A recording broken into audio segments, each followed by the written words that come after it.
Très bien. Laissez-vous aller à la beauté de vos sentiments et dites les mots de bon cœur. Je t'aime, papa. Oh, je t'aime aussi, fiston.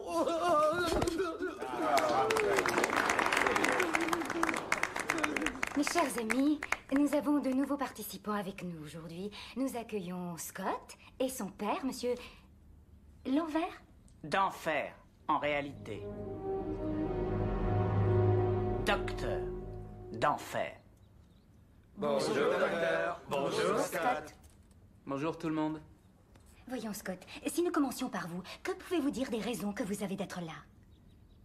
Bah, en fait, je connais mon père depuis seulement 5 ou 6 jours. J'ai été congelé avant même la naissance de cet enfant. C'est déjà magnifique que vous soyez prêt à le reconnaître. Sitôt débarqué, il voudrait que je reprenne l'entreprise familiale. Mais Scott, qui se chargera du monde s'il m'arrive un accident? Vous avez entendu ce qu'il vient de dire? Qui se chargera du monde s'il m'arrive un accident?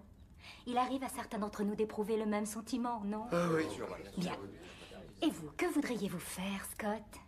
J'en sais rien, comme j'adore les bestioles, je peux faire vétérinaire peut-être. Vétérinaire d'enfer? Non. Pour bosser dans un petit zoo. Un petit zoo d'enfer? Voilà, tu fais toujours ça. Mais quoi? Mais... Je crois qu'il me déteste, c'est tout.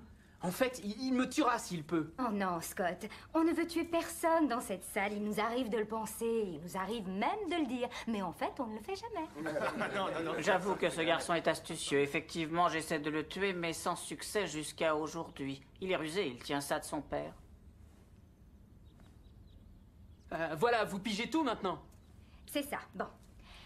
Nous vous avons écouté, vous, Scott, et maintenant, c'est à vous de nous parler de vous.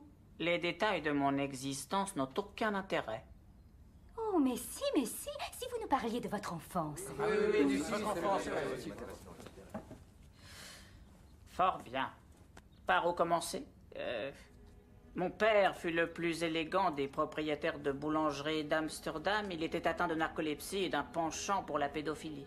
Ma mère était une petite prostituée française âgée de 15 ans qui se prénommait Chloé malgré ses pieds palmés. Mon père la trompait, il buvait. Il avait des prétentions grotesques comme celle d'avoir inventé les Suisses allemands. On l'a parfois même entendu accuser les châtaigniers d'être paresseux. Le genre d'inadaptation qui trahit aussi bien le génie que la démence. Mon enfance a été très normale. Le mois d'août à Rangoon, les courses de luge. Et en mai, on fabriquait des masques de béton. S'il m'arrivait d'être insolent, j'étais enfermé dans un sac en peau de lapin et battu avec des verges, banal en somme, hein. À l'âge de 12 ans, j'ai reçu mon premier scribe. Pour mes 14 ans, un sectateur de Zoroastre nommé Villemot me rasa rituellement les testicules. Je ne connais rien d'aussi extraordinaire que la tonsure du scrotum. Fabuleux, un conseil, vous devriez essayer. S'il vous plaît, c'est la fin. La séance est terminée.